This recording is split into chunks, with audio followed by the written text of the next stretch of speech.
Hey everybody, welcome to Dev Empathy Book Club, where we inspire each other to become better developers and better people by building our empathy skills.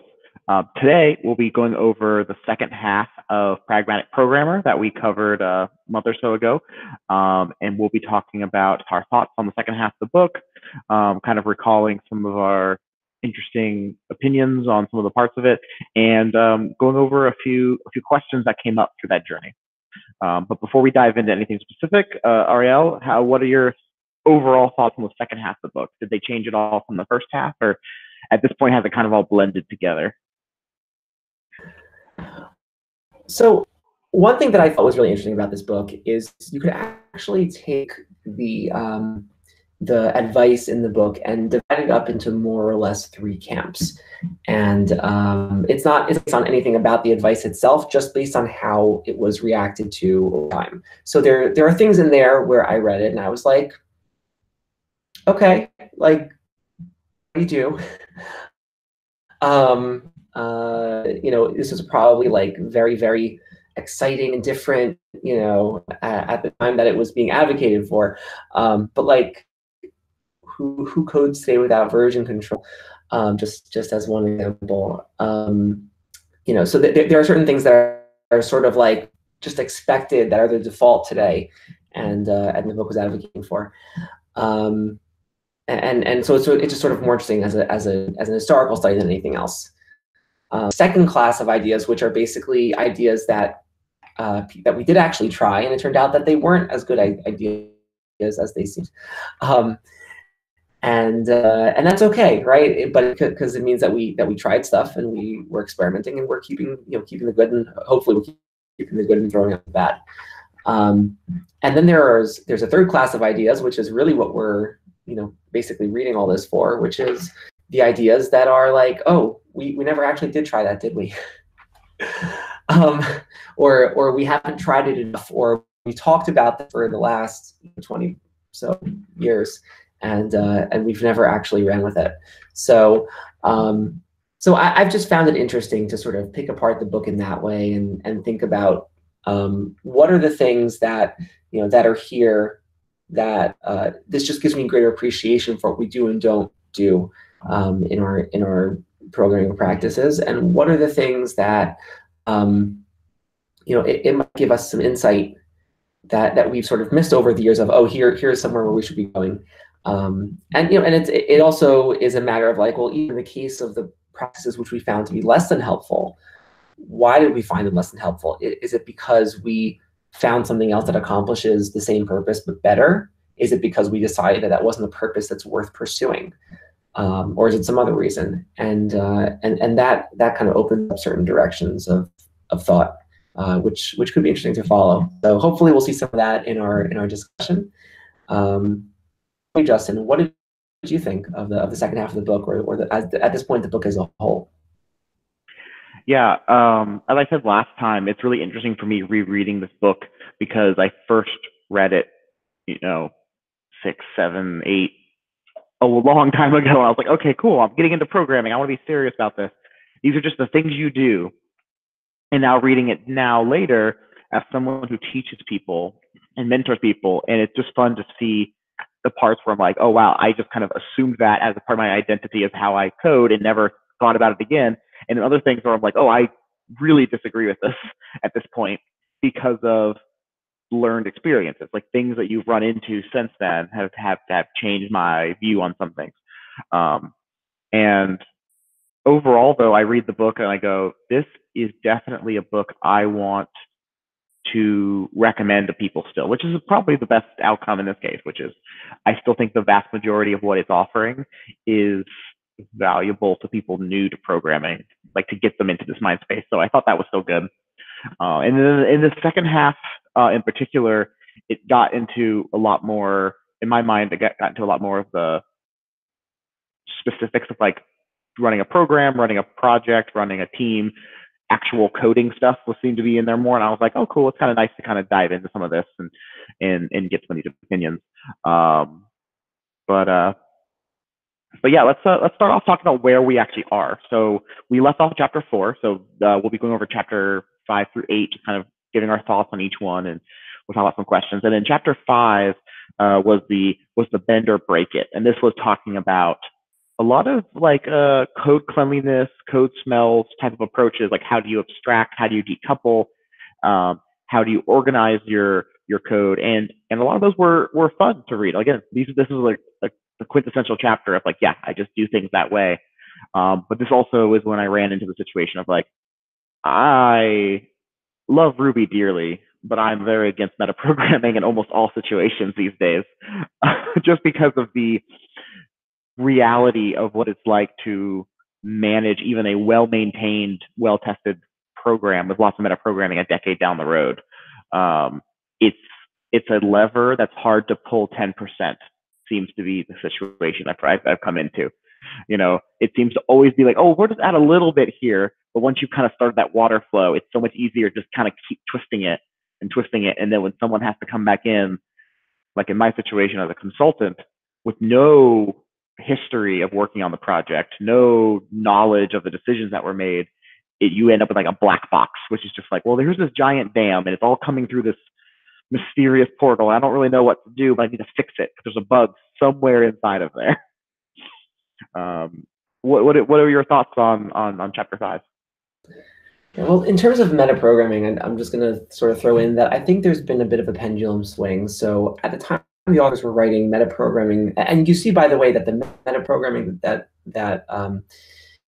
the authors of this book were talking about is not the same metaprogramming that we tend to talk about today. The things that they talk about as metaprogramming are things that we usually talk about as like configuration.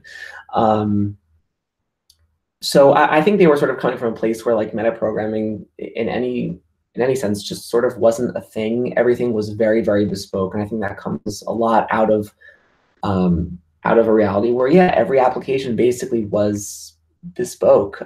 You were often dealing with a lot of the lower level components that you would just never deal with today. I mean, today is the world of SaaS applications. Things that you build at once and you run for thousands or tens or hundreds of thousands of users or even companies. It's a very, very different world. And so the idea of abstracting a lot of elements that are more configuration-y out of the code and into somewhere else, into a database, into something else, begins to make a lot more business sense. So it's easier, but it's also more critical. And so I think that over time, that pendulum has swung in the direction of more and more of the kind of metaprogramming that they're talking about. At the same time as other sorts of metaprogramming have followed that same pendulum swing. And then we're sort of hitting a point where we're saying, well, metaprogramming maybe is not always the best idea. There's definitely some Yagni about it, right? You ain't gonna need it, Yagni. Sometimes we're very tempted to build these systems that abstract all the details just so that we don't have any kind of data in our code. We want to have this very clean separation between data and functions, so to speak. And then it turns out that most of the time, that was the only data that was ever going to come that way, and so the separation was kind of unnecessary.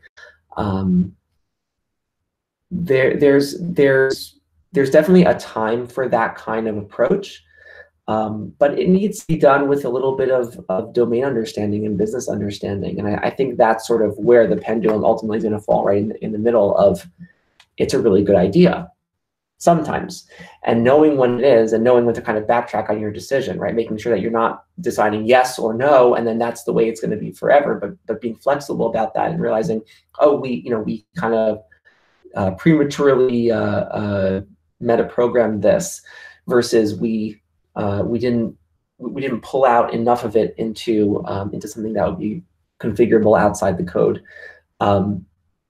Those are things that you can backtrack later. So as long as you build in enough flexibility into the code so that your decisions aren't final. And I think that's really more where things are going to land. Yeah, I can completely agree with that. And you talk about that made me think of a few things where like the metaprogramming as described in this book is slightly larger than the kind that we talk about today, like you said. And I think it's funny because it's like almost like, if you're talking about metaprogramming as far as like building active record before it existed, talking about metaprogramming as in giving yourself a framework for building views, it makes total sense. Like all of our frameworks rely on some type of metaprogramming introspection to do their job. And it always, the thing that came to my mind while you were talking was like the metaprogramming that I've always had issues with are when someone metaprogrammed the rules of their system. Like these are business rules for how the business works, but the programmer having programmed that system sees a lot of duplication between the rules, and they see a pattern that doesn't make sense from a business perspective. It makes sense from the code of like, wait, these are all the same. I can remove all of the commonality and come up with like something that just generates endless rules. But, and this dovetails into one of the questions we have for this chapter, is that leads to a lot of coupling, right? There's a lot of assumptions you have to make about metaprogramming. When you're metaprogramming like a SQL generating library, your assumptions are pretty safe. Like you know how SQL is generated, you know how your code generally writes. If you're going to write your own like abstract, relational mapper, you can do that. But if you're doing something business related, if you're trying to like metaprogram away the business rules, you're probably going to make an assumption that might be wrong down the road. So one thing in the book is that the authors talk about modular code and how we want to try to make our code resilient to change. And the more tightly coupled our code is, the more assumptions we've made about it, and the more likely we're going to have an issue down the road. So the question I'm going to be passing off to Ariel, and that also I will answer as well, is how do we couple code to people and to human systems? Like how can we take this idea of coupling a step out from just the code? I think we understand decoupling our systems as a pure function we can do in our code, but how do we apply that to our organization and the people we work with? Sure. So I think kind of the fundamental error we make here, and it is applied in all sorts of ways, is we assume that we as individuals or we as a team are going to be around in our current form forever. And that leads us to make a lot of very dangerous decisions. So, this is everything from, from information silos, right? When there's one or a few people on the team who have, certain information, and then like, well, this one gets sick and this one, quits their job, and it turns out that, well, they didn't really give 2 weeks notice, and that's fine.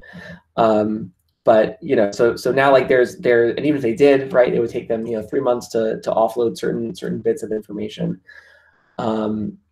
That's an assumption, right, that these two systems, right, the people and the code that they're working on, are going to be in tight contact forever, and that's not actually true, right? If your app is successful, it's going to last for much longer than the team that's working on it. The same thing is true in terms of just like why we don't write our code in a way that explains itself, that is self-documenting, that is just has comments when necessary. We don't take the time to be careful about variable names and method names.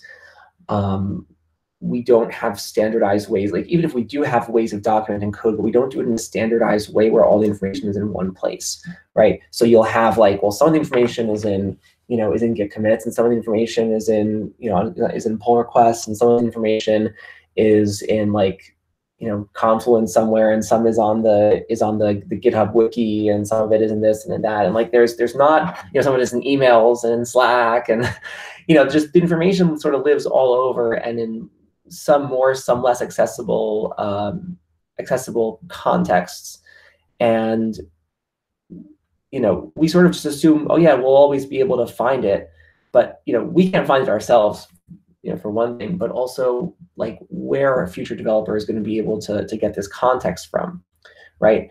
And then again, that kind of jumps back to the issue that before of like, and also the developers who you might assume would transfer that information, well, they won't always be available, and they won't always be there at all. This is the thing that makes it really, really difficult to onboard new developers, right? It's because if you sort of imagine like, like the someone who's not a programmer, imagining like what it's like for a programmer to sort of, come to the job on their first day. Like, why does it take so long for a programmer? People who aren't programmers don't understand, like, why does it take so long to be to learn a new system and to be productive. Why is the ramp up time such a long time, right? It's not just about learning skills, it's also about learning the system, because there's so much knowledge that it turns out was not explicit and was not obvious and available to be found. The more we reduce that burden, right, the more we make the knowledge very, very tightly attached to the code and in ways that are standard and very clear, the less onboarding is a burden on the rest of the team, the less time onboarding takes. And that's like, I mean, in an industry where we have like 3 years is an eternity to stay at a job. So that's a huge expense, right? That could be the difference between onboarding taking, if someone's productive after a month versus someone is productive after 6 months or a year. And that's, the year is already a third of their time at your company. And over the course of that year, how many other developers' time, how much of other developers' time they also take up? So we grossly underestimate the cost of tightly coupling our own minds to the code. And if we can figure out how to have more information, I'm going to borrow a term from the Design of Everyday Things from Don Norman. Don Norman, that's his name.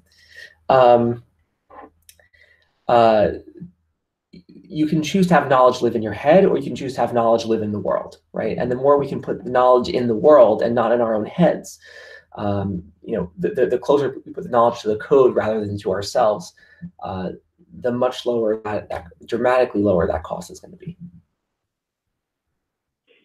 Yeah, I agree with all of that. I mean, again, as a consultant, which is my main view into this world of what we do every day. Sorry. My job is to jump into new systems, and the amount of times when I have to go explain to the client a couple days later, a week later, listen, we haven't made any progress on the thing you asked us because what you didn't know, but now I can explain to you now, is there is no way to get your system running on a new machine. Like, this has not been downloaded locally and run on a machine in 2 years. Everything needs obscure environment variables, and it depends on things versioned and run correctly, which we have to just reverse engineer because it was in someone's brain. And as I've said in the past, and I know we've talked about this before, like, communication in an organization means more than just talking. Like, what you write down and what you don't write down communicates something about your process and is part of how your team communicates. So if your team doesn't write things down, there is a serious lack of communication to the future and in the past, as far as like, how do we relate to people coming in the future? Like, you don't know who's going to quit or who's going to be hired and what the situation will be in 6 months. And if you can do anything to, help that process, you're doing a big favor. And I've seen situations where teams have tried, but they haven't had either the foresight or the diligence or the leeway to actually do it correctly. I've known teams that have Dockerized their entire process, and that was all they did to make it sustainable for the next person. The next person comes on, and they're told it's all on Docker. And it's supposed to be nice and easy, but like when you have 16 apps you're trying to run that are in separate repos, that aren't named consistently, that aren't tied together in any way, with no README telling you how to run all of them, just being in Docker might have saved a bunch of installing stuff on your local computer. It doesn't make it any easier to get things up and running and to make sure the system works correctly. I have a friend who's helping run a large company, and a lot of their code base, all the commits are just referencing a ticket number, and they don't have that ticketing system anymore. So there are thousands of commits that just have no indication of what they were for, why they existed in the first place. It's literally just ticket 33452. They're like, well, that doesn't help anyone. So yeah, I think decoupling like the amount of work, not just onboard, that's a really easy one for us to jump onto, but it's true for the entire process, which is decoupling the amount of things that are needed from one person in our system can make the entire job more better. It'll make the entire job a smoother experience for everyone. This came up just today where one of my coworkers is on vacation today. He just flew to Colorado to go skiing, and an hour after he gets on the plane, we got a call from a client that some part of the site is down.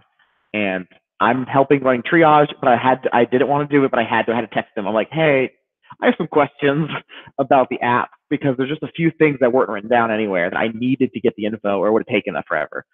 Luckily, it was a small fix. Most everything was online. I could just get to it, but I still needed to ask because and we talked about it. I was like, okay, well, we need to review again our process for making sure long-running projects have everything up to date, so that when someone leaves on vacation, I don't want to ever have to text you. I don't want to ever have to bother you. I know they didn't mind because they were just sitting in the airport, but like, I don't want to have to. You should be able to check out. But like when something's on fire and the whole site's down, we need to have someone come in to fix it. So I think as we continue as people in this industry trying to develop our own empathy skills, a part of that is empathy for your team and yourself going forward. And one way to do that is to establish a culture of writing things down and reviewing the things you've written down and making sure they're still accurate, in the future. Not a bunch of wiki links to dead pages, which is also something I've seen quite often. On that note, I should mention I saw an interesting talk at RubyConf this past year about how to keep your documentation up to date, among other things. And I'm trying to remember what company it was. It might have been Heroku, but there's a company, well known, whichever it was, where they put an expiration date on all the documentation, right? So it's not like when this was last updated. It's here is the date at which I would recommend that you don't trust this documentation to be accurate anymore. And if you happen to come across this documentation, it's now your job to verify that its contents are still correct. Which was sort of a really interesting idea, right? It was because like it's very hard to know, like, well, it's updated, it's updated in the last year. Okay, so now there's all this context around, like, well, how often have these things been updated or whatever? Just expiration date, right? Yeah, like pretty straightforward. And a way of just making sure that when you can and cannot trust things. It's kind of sort of accepting, like, yes, things will fall out of date, but doesn't mean that you don't make the effort, right? It just means that you have to have something, sort of a forcing function of, yeah, this is this is something that needs to get updated, and don't throw out the whole thing. But but now you go out and verify that nothing has changed, or if something has changed, then fix it. I do want to also just mention, kind of on the heels of something else that you said. But basically, the way that we couple our code to our process. There's a lot of ways to do this in a way that is damaging to the code. One thing that I've seen a good amount is when there's this assumption of one pull request per ticket.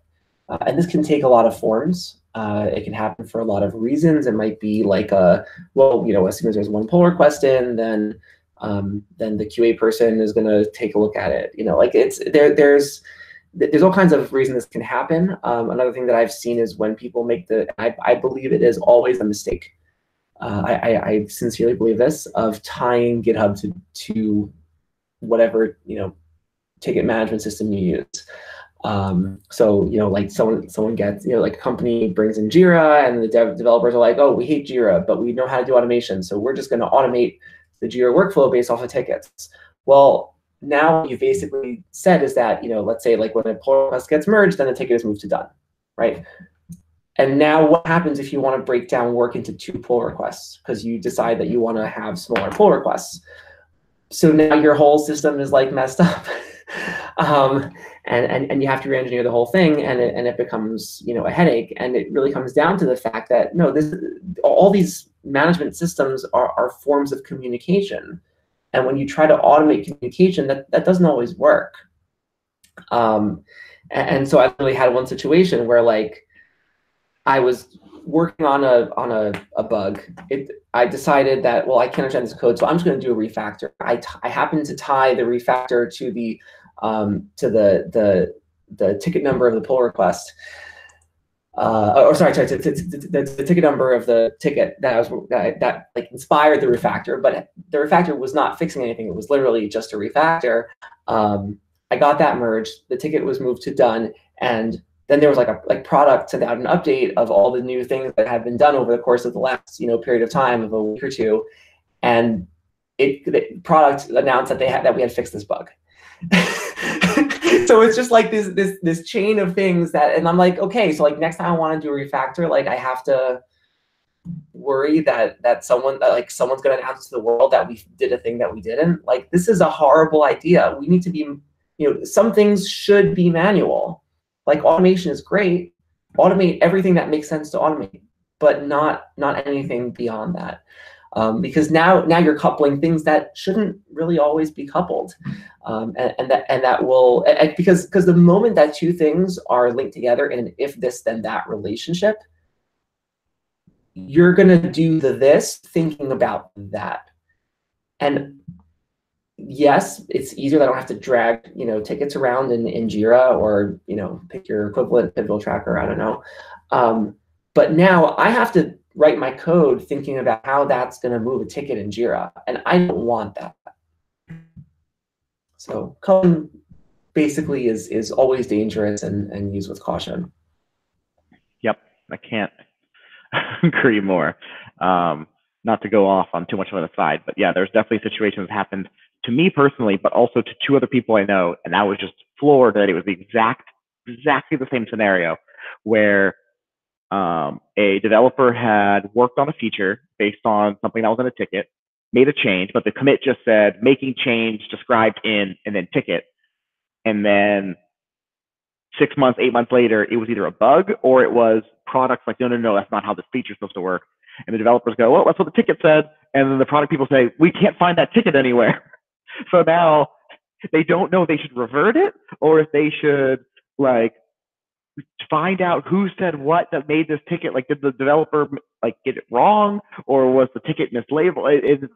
I was like amazed this happened to like at least 3 people I know, including myself, in the last year, which is this whole idea of not having a way of tracing backwards through time through Git to at least understand the decisions.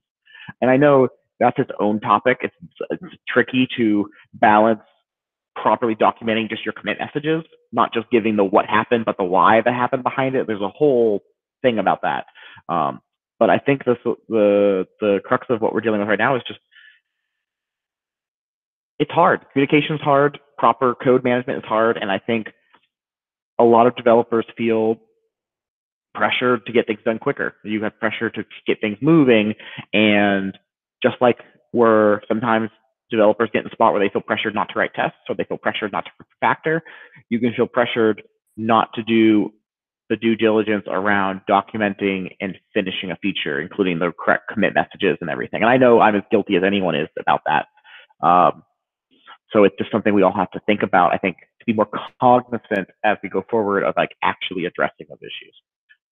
So we'll keep moving, and we'll talk about I don't want to get too far into this. I just want to say one line, and then I really will let us move on. Sorry. Go for it. But I do think that a lot of the problem stems from the mentality of the most important thing we need to do is write more code. Assuming that writing code is a straightforward task, and it's always obvious what code to write.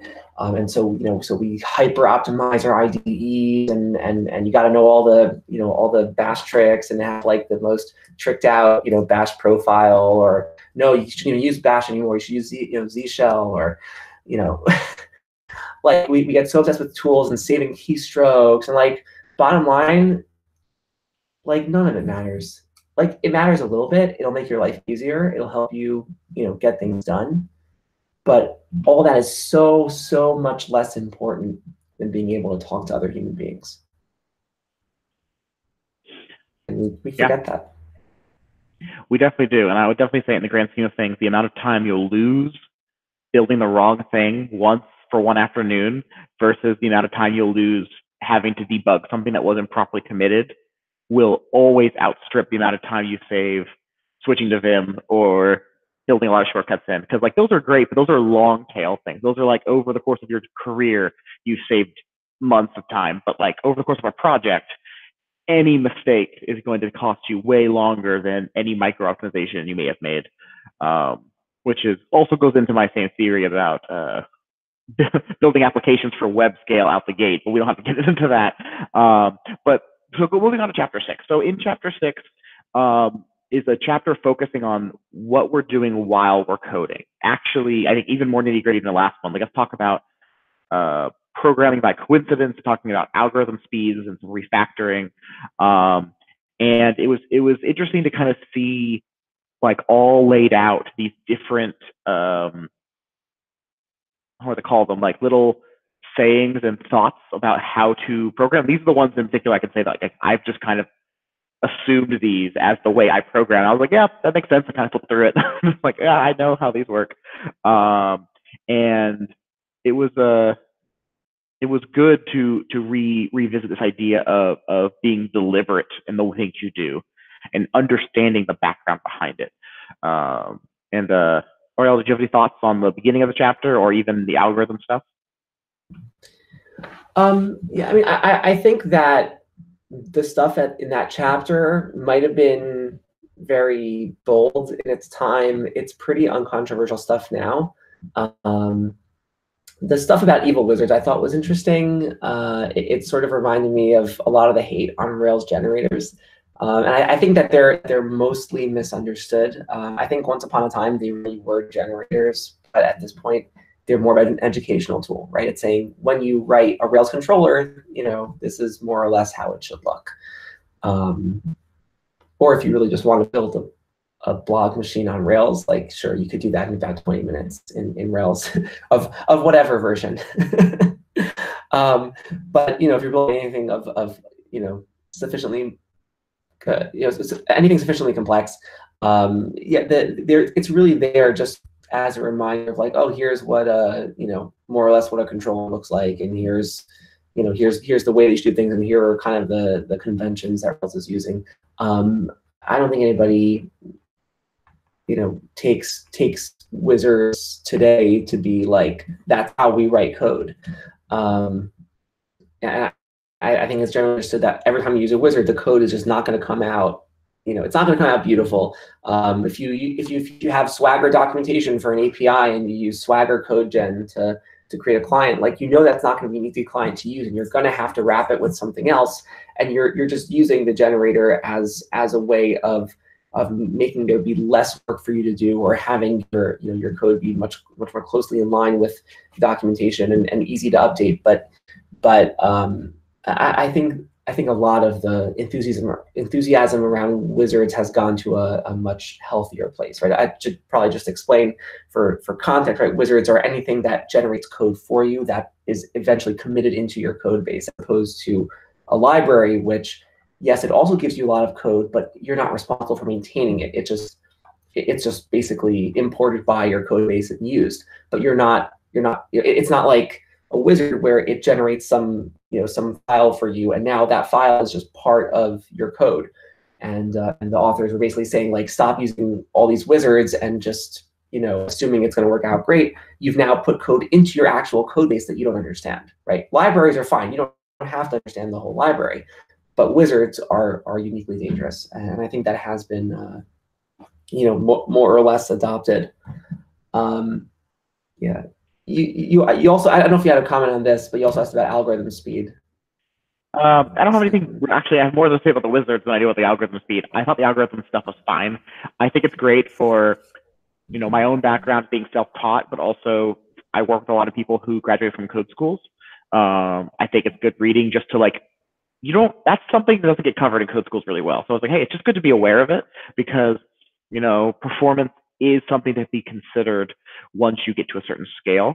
But I feel like what I personally really enjoyed was the end, talking about being pragmatic about the algorithms you choose, and just don't choose whatever one's fastest, but really make sure you're choosing the one that's appropriate at the time. Because more often, in my personal experience, more often have I run into the issue of someone trying to force an algorithm into a part of the code base that doesn't work than I've seen like a programmer who doesn't know big O build something too slow. Like, M+1 queries aside, I've definitely seen more of the former than the latter. So yeah, I didn't think much of this chapter was very controversial. I did think it was interesting to talk about the dry principle and removing duplication, because I think we're slowly starting to see, like, again, that pendulum swing back a little bit. At least I hope so. I've been banging this drum for 4 years, where I have had this in readmes, where I've worked in projects, and I've like wrote blog posts about it, and now I have backup quote unquote, I've seen articles by Sandy Metz talking about this and Opti Grimm and other people in the industry of like, hey, you know what's worse than having some duplication? Having lots of coupling and having the wrong abstraction.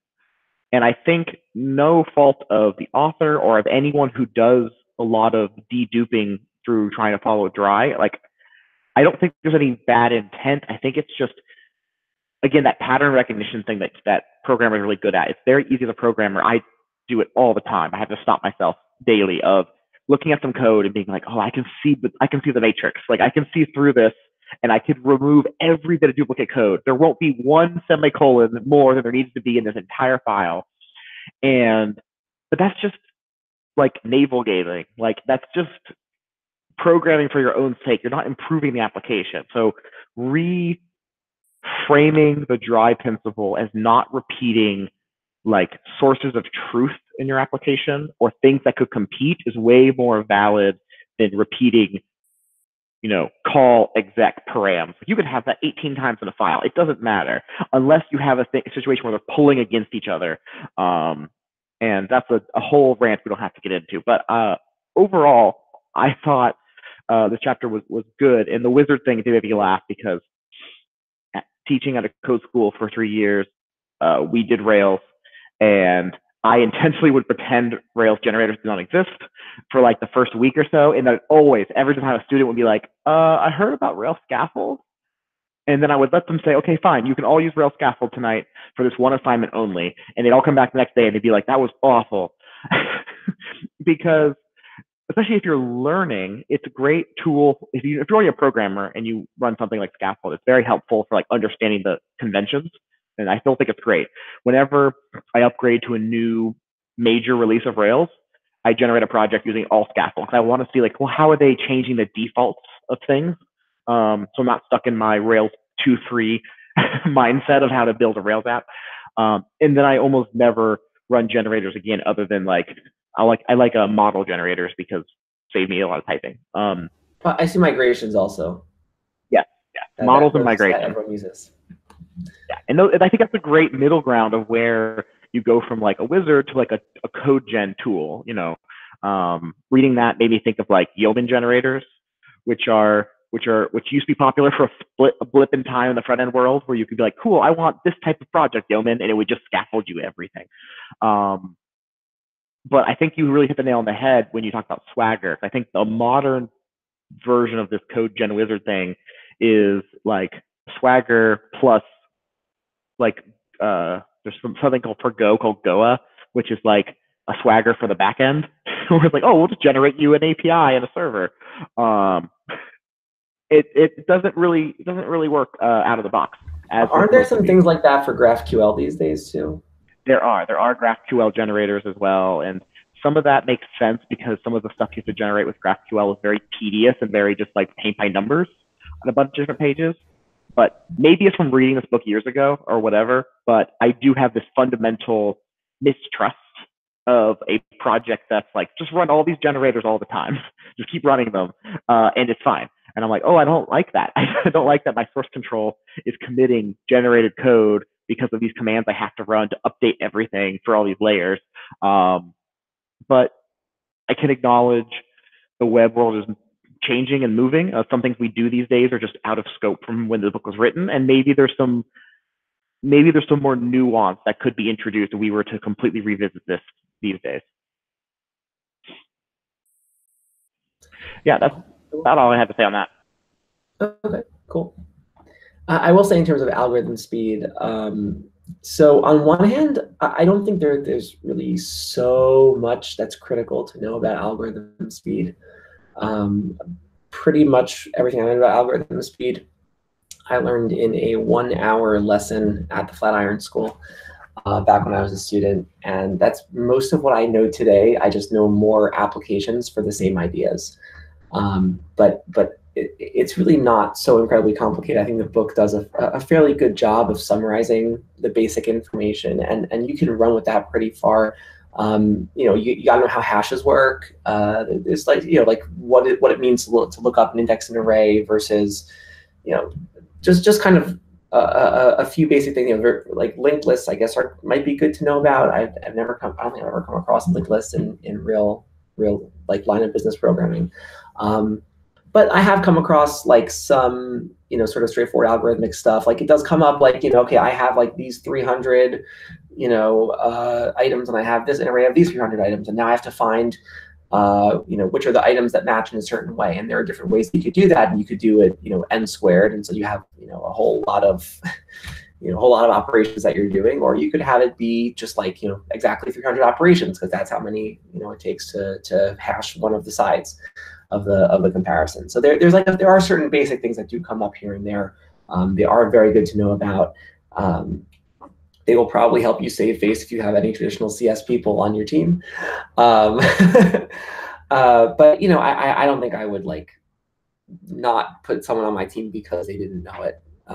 There are a lot of people for whom that would be the only requirement to be on their team, and I sort of worry about what those teams are building. I will say, though, it is also really useful in understanding how databases work, and that's where it's been really the most useful for me.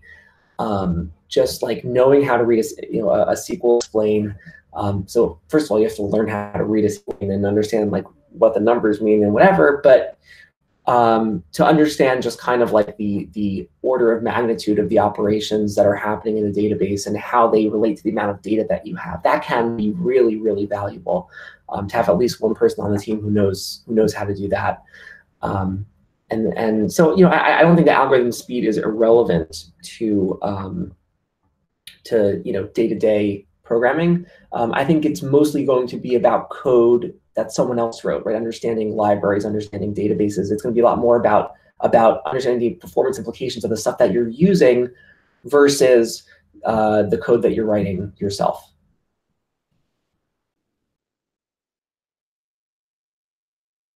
Yeah, no, I think that makes a lot of sense. I think it's a good thing to be continually educating yourself on these things, but there's definitely the trap of like obsessing over them. And I think this has come from people who come from traditional CS backgrounds where these things are drilled into them on their first year, and then they get 3 years in, and that's when they've been graduated, and they're like, oh, this is just a thing everyone knows. So then they're on the job, and then someone's like, what do you mean that like this array operation is slow? I don't understand. They have no concept of it, and it can just seem like a shocking rug pulled out from under you. The person I'm working with doesn't know things I learned the first week at school.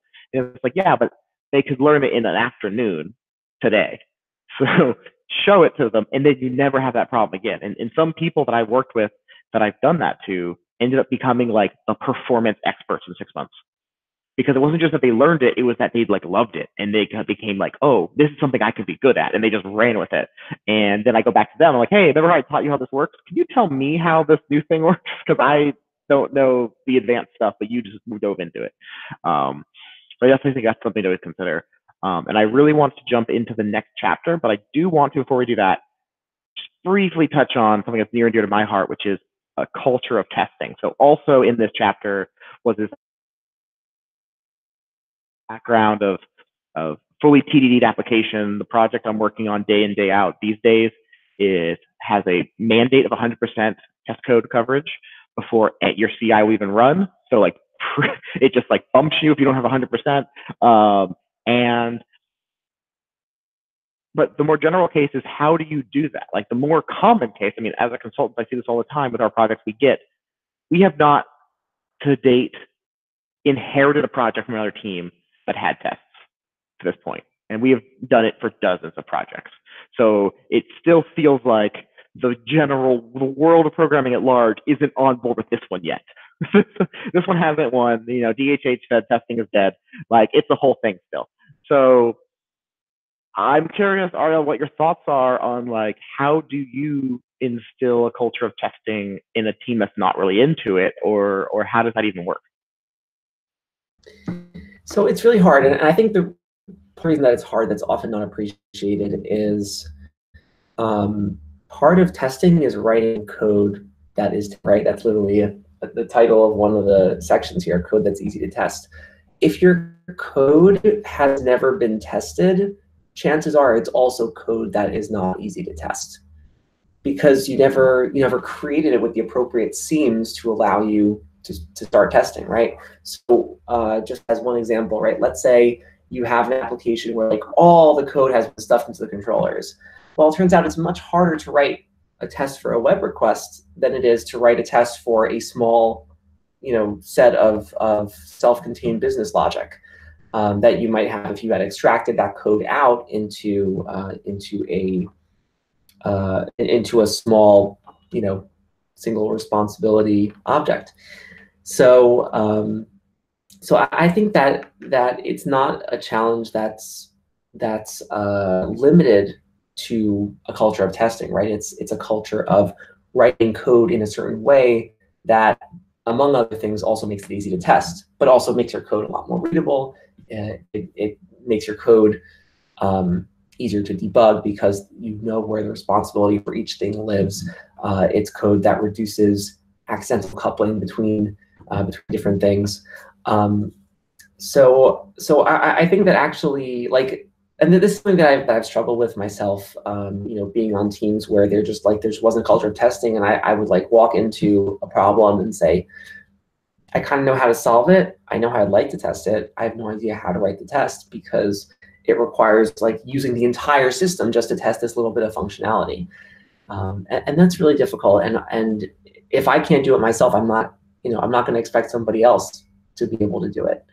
So I think that in most cases, what it's really going to come down to is teaching in general how to write better code, how to write more maintainable code, how to write code that is more modular, and along the way saying, by the way, look at how easy it is to test once we write code in this way.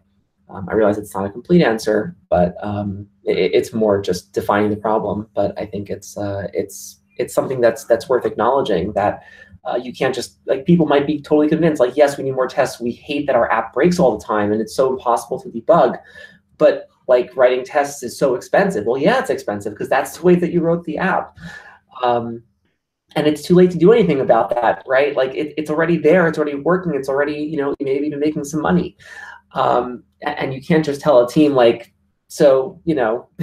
rewrite your whole app. I mean, over time, it would be good, if the most common paths are eventually rewritten.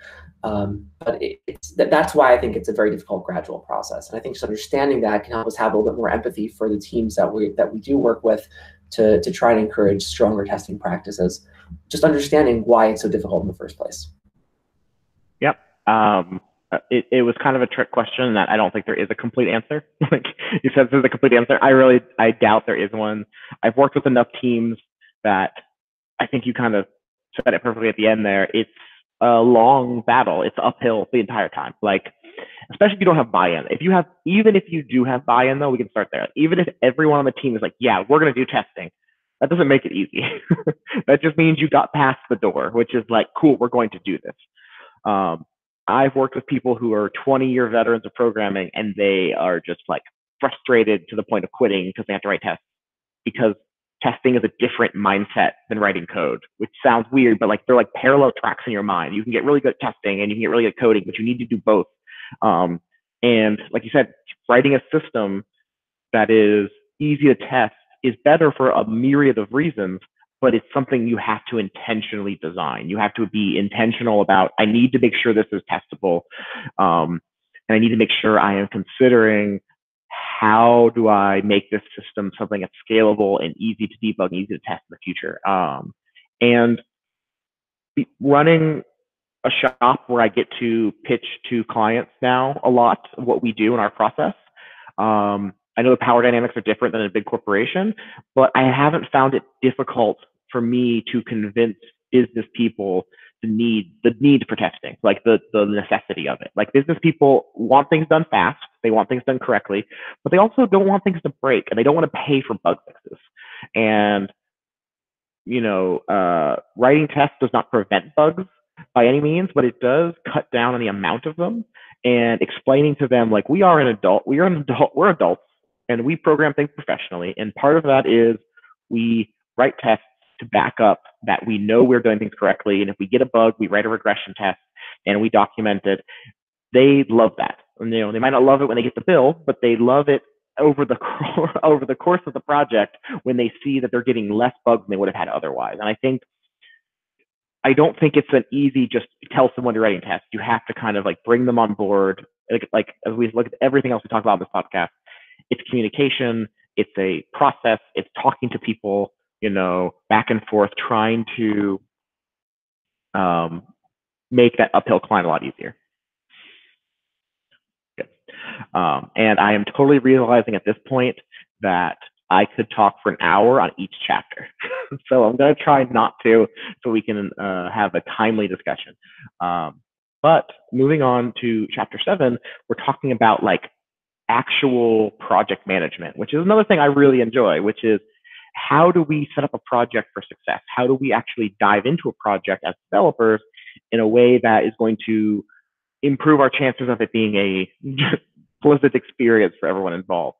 Some of the sections in this one are talking about like, how do we gather requirements? How do we deal with seemingly impossible situations that we're running into, and how do we deal with, over specifying things or putting off things too late? And there's a lot of interesting bits of methodology in here. And I feel like with most parts of this book, not only was it written a little while ago, but it was trying to cast a very large net as far as like the types of people who would read this. So I don't feel like every section here like applies to me or my own career, but I do think it's valid because it does apply to some people.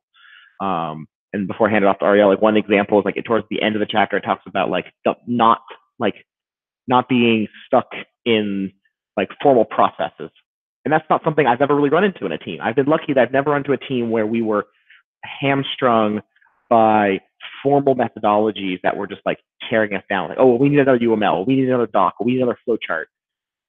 But I have met those people through consulting. I have met those teams where before they can start anything, they need to get like a PowerPoint presentation done. They need to have Excel spreadsheets. They need to have 14 UMLs of all these different state diagrams. They have to have 3 architects sign it to approve of the implementation. And yeah, that definitely can hurt when it comes to like building a new feature. So what were your thoughts on chapter 7? Yeah, it's interesting. So the authors seem kind of anti-requirements in a way. Not that there shouldn't be requirements, but they have very precise thoughts as to what is the scope of requirements. There was one thing that they said which I thought was interesting. Basically, they basically say requirements should be as minimal and as abstract as possible. And I thought that was really interesting because on one hand, yes, there's a tendency to like over specify, right? That's kind of the specification trap. But on the other hand, if you get too abstract, it's sort of like what we mentioned before, right? What Sandy Metz warns about of the danger of choosing the wrong abstraction. If we get the requirements to be too abstract, we risk over specifying in a different way, right? We're specifying what are the situations that the system should build in some flexibility for, and that's also not necessarily something that we want to do. I actually like requirements to be very, very concrete, right? It's saying, here is the current situation. Here is the thing that I want to accomplish. Now make the system able to do that for me. Sometimes things don't work that way. Sometimes, because you have to have something be a certain color because of branding, like fine. But when we're talking about the larger tasks, the more I think that's like the whole idea behind user stories, right? Is that instead of talking about here is the kind of thing the user needs to be able to do, we say here is an imaginary user, here is their need that needs to be met, and even better if it's a real user, right? Something that I can tell you in my, so I work at Cloudinary now. So many of our features come from user requests. The users literally say, here's our use case, and here's what we want the app to do for us. And that feeds into the product team, and they kind of prioritize things and figure out what are the common threads, and then they turn those into feature specifications. But the more you can tie it to real needs, the more the programmers are going to be able to figure out how to help people meet those needs. So there's a section called the specification trap. The authors defined specifications, like what's the goal of specification? It's the process of taking a requirement and reducing it down to the point where a programmer's skill can take over. I don't know if I agree with that. I think that specification, like I think specification is saying like, here are the things that that are like necessary, for whatever business reason, and we and maybe there's some give on the specifications. Usually there's more give on specifications and on requirements, right? Requirements are, here's the need that would need to be met, and specifications are, so when you think about how you're going to meet that need, here are the things to keep in mind.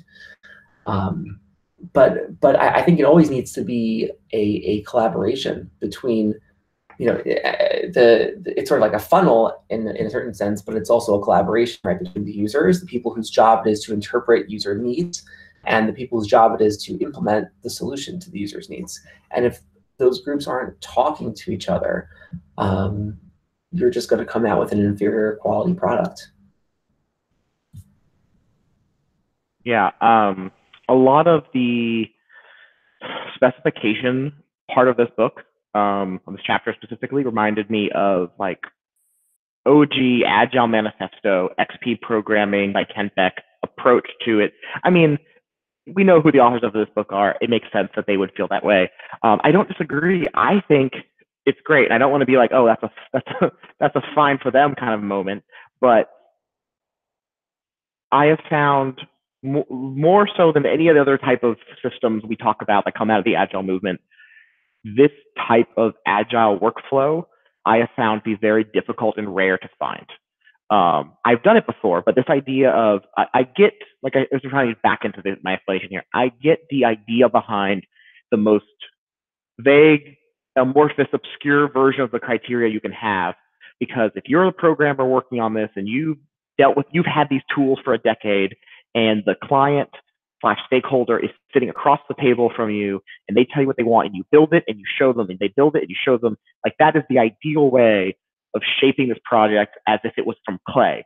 But so much of what we do day to day at big businesses and even in consultancies that are small is a back and forth where the client is involved as much as they can be, but they're normally busy, or the product person or the user is not around. There's 4 layers of obfuscation between them.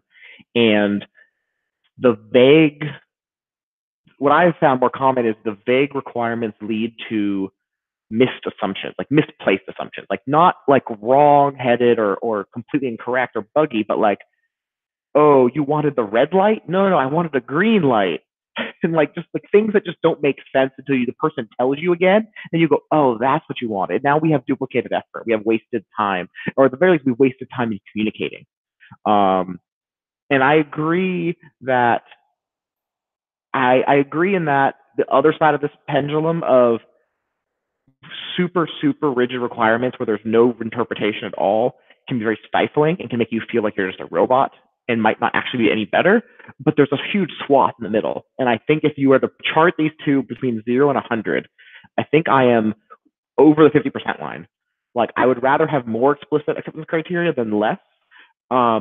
But again, within reason. I don't want to go all the way up to 100. I want to just be somewhere in that 60 to 70 range. And the projects that I can look back on as having very pleasurable cycles of agile workflow have been ones where I have, almost like a Gherkin-esque AC and the given when then syntax of like, okay, I want to go to this page. I want to see this. I want to see this. And that outlines a common, contract between you and the client under the umbrella of this is the feature. Like, yeah, the feature is, hey, I need email notifications. Okay, but that's really vague. What is the specifics of email notifications? Okay, good. I got the client to agree with me. It's broke it down into these 3 emails that include this info. Otherwise, there's 4 or 5 meetings of like, no, I need this info on this email. Oh, no, I don't want that on all emails, just the first one. I'm like, well, this needs to be outlined if we don't want to have this back and forth all the time. So that's where I land on that. And it's like, it's tricky. I feel like so many of these things in this book it depends. They are a byproduct of mastery. Like this book tells you, be moderate. And you go, great, I'll learn how to moderate, I hope. Yeah, I think that some of the tension that you're feeling comes from just a different reality. So if you think about, like, there are some requirements that aren't really requirements. I think that's what the book is getting at, right? There are sometimes that people say requirements. What they mean is, well, I want to put something down on the paper because, you know, someone has to sign off on it, right? One of the three architects that you mentioned, the three wise men or whatever. Yeah, it's like, fine. If those requirements are there and they're not necessary, then they're not requirements. Don't write them down. But if there's requirements that are requirements, like, why wouldn't you want them to be written down? Like, and I think that's sort of the tension, right? Especially when you're dealing with someone who's, you know, anytime that you're dealing with, you know, an interaction between different companies, it's a little bit different than when you're working internally. It's often a lot harder to smooth certain things over. So the more you can avoid miscommunications or lack of communications, the better the relationship is going to be, and the better the outcome is going to be. When requirements are requirements, yeah, like, bring it up. I'm in total agreement with that.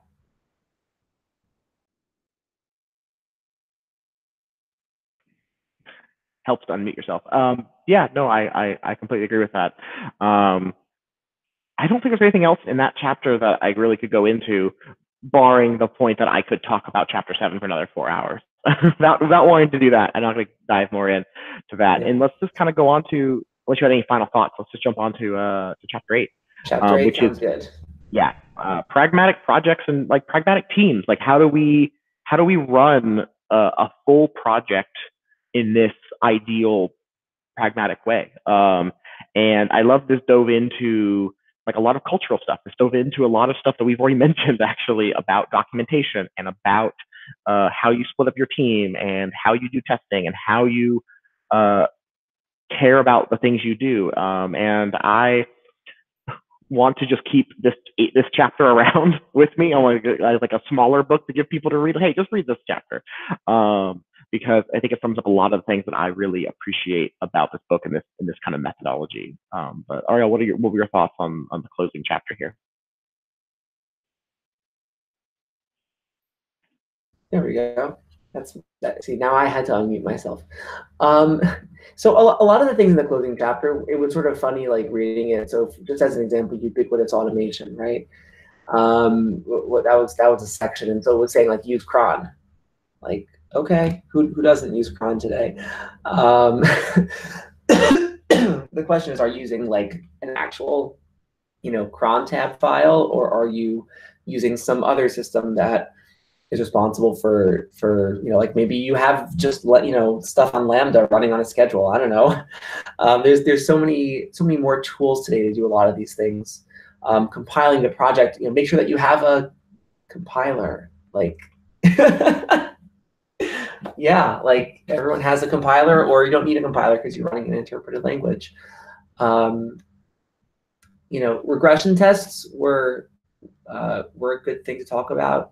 Although I think they define regression tests a little bit differently than most of us would, but I think it's like that's beyond the scope of right now, because I think we are trying to wrap up. Yeah, just, like, automating everything. I'm like, there's so much that we have that is already, you know, like we have Jenkins today, we have Travis, and, you know, and Circle CI, and, like, a million CI tools. You know, well, Jenkins is, I guess, a lot more than just that.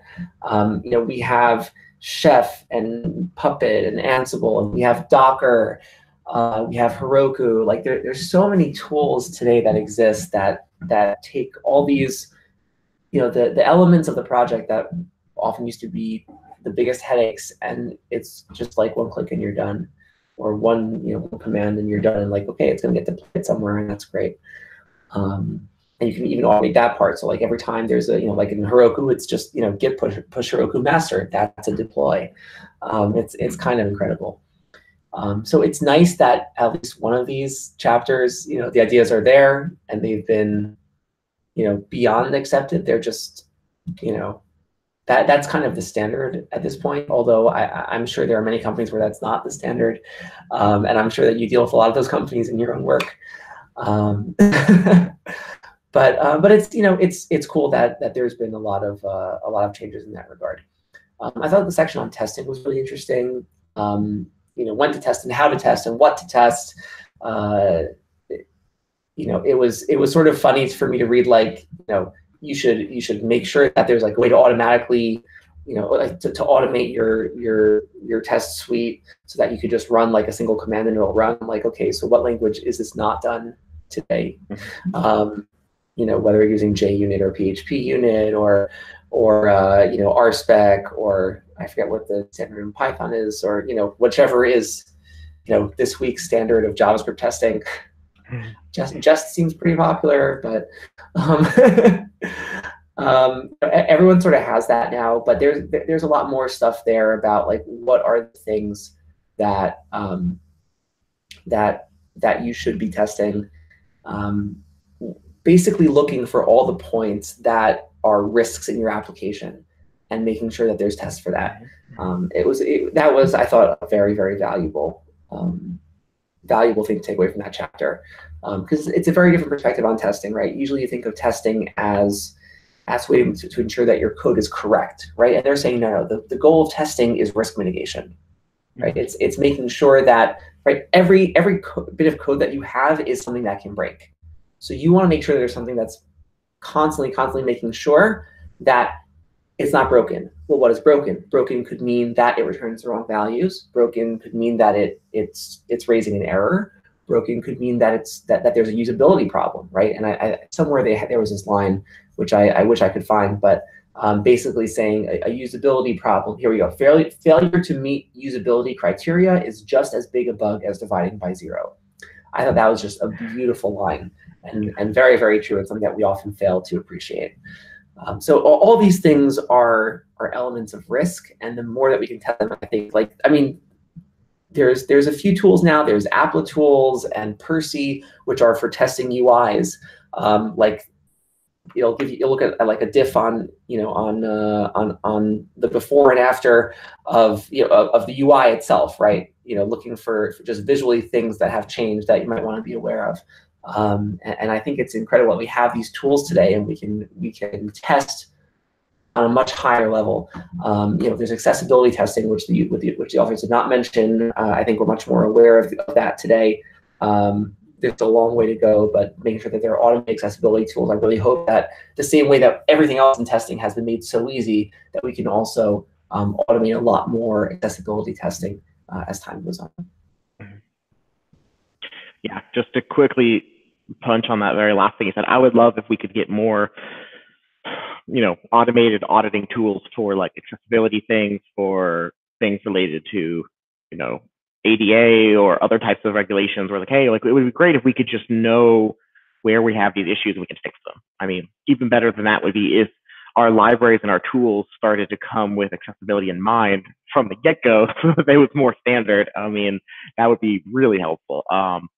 But I can say something about testing. There's still a plethora of web frameworks where testing's an afterthought, and they don't make it easy. So it's always an uphill battle. But yes, just to kind of reiterate, I thought this chapter covered a lot of things I really enjoyed. I like the part about writing. I really don't want to dive into this because I know it's a big thing, but I just want to touch on it. Maybe it'll be a teaser, and we'll talk about it at some other date. But there's a chapter about comments in code, because I've always been of the belief, you know, comments are almost always bad. Don't put them in there. The clean code style of like, just don't do it. Don't put comments in your code.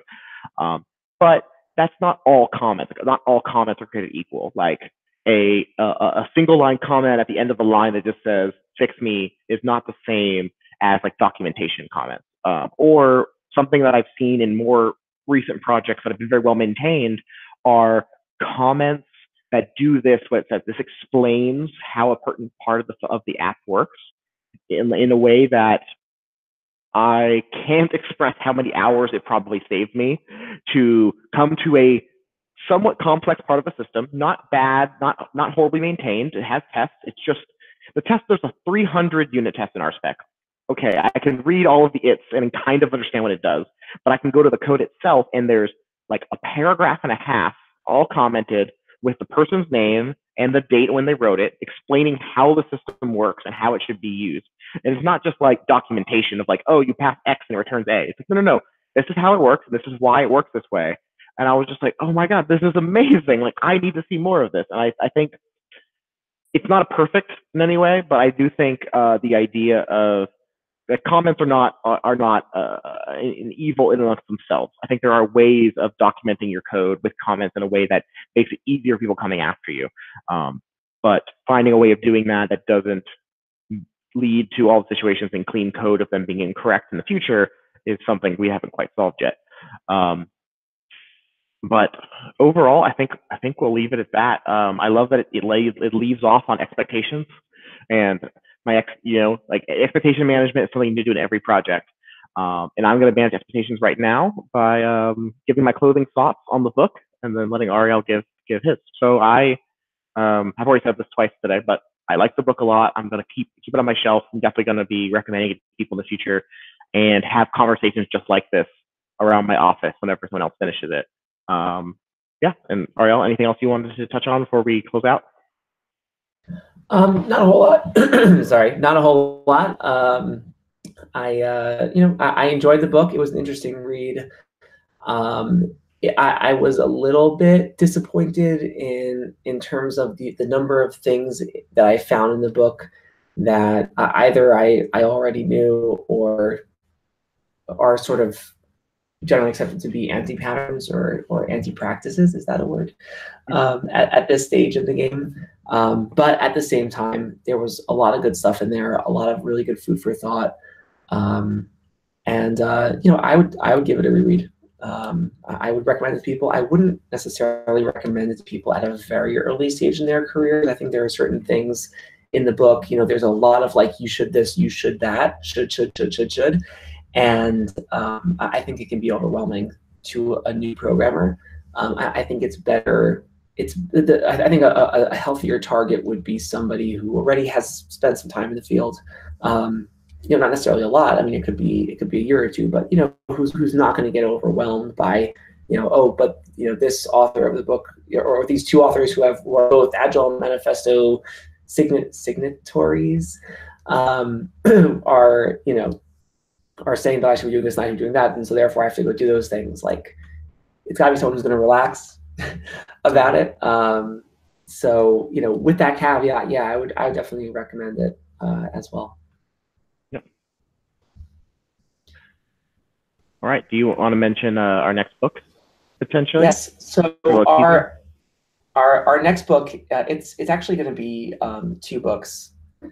We're taking a little bit of a break from our usual method of doing a book about every 2 months. Instead, we're going to be doing 2 one-month books back to back, but they are related books. So the first one is Steve Krug, Don't Make Me Think Revisited, which I believe this is the most recent one, although I bought it a couple of years back.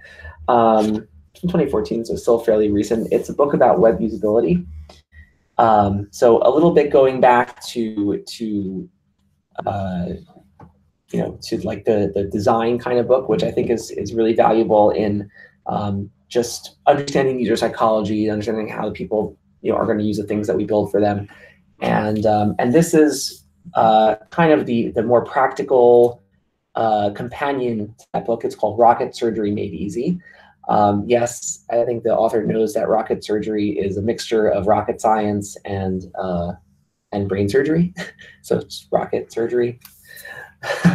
Yeah, so we're going to be doing one after the other. Both seem like really cool, interesting books. Don't be fooled; they are put together. They are a little bit longer than what we usually do in 2 months, but they're also fairly light reading. So I think it should actually be a little bit easier, but also just kind of a lot of interesting broad ideas, a little bit different than our usual fare, and I'm looking forward. Yeah, I'm as well. I definitely think it's going to be a good experience, and I really enjoyed when we read The Design of Everyday Things. I know this won't be exactly the same, but it's gonna recall that a little bit, so I'm looking forward to it.